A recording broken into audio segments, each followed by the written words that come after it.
মজাদার শুটকি মাছের রেসিপি খেতে চাও? তো চলো শুরু করা যাক।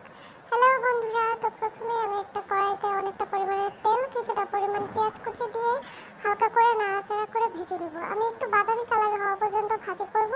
তারপর আমি সেখানে দিয়ে দিব আগে থেকে পরিষ্কার করে রাখা শুটকি মাছ।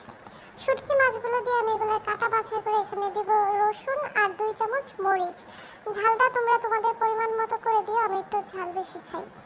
তারপর আমি দিয়েছি লবণ আর হলুদ দিয়ে একটু নাড়াচাড়া করে তারপর একটু পানি দিয়ে সুন্দর মতো নাড়াচাড়া করে কষিয়ে নিব।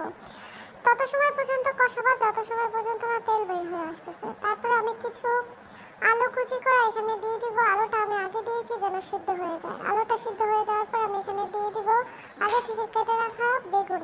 বেগুনগুলো দিয়ে আমি ভালো করে নাড়াচাড়া করে মশলার সাথে কষিয়ে নিব। কষিয়ে নেওয়া হয়ে গেলে তারপর আমি এখানে দিয়ে দিব পর্যাপ্ত পরিমাণ পানি। পানি দিয়ে আমি ঢাকনা দিয়ে ঢেকে দিব। যত সময় পর্যন্ত না এটা বলক হয়ে শুকিয়ে যাচ্ছে পানিটা, তত সময় পর্যন্ত এটা ঢেকে রাখবো। তারপর ঢাকনা সরিয়ে আমি একটু নাড়াচাড়া করে এটার মধ্যে দিয়ে দিব ধনিয়া পাতা।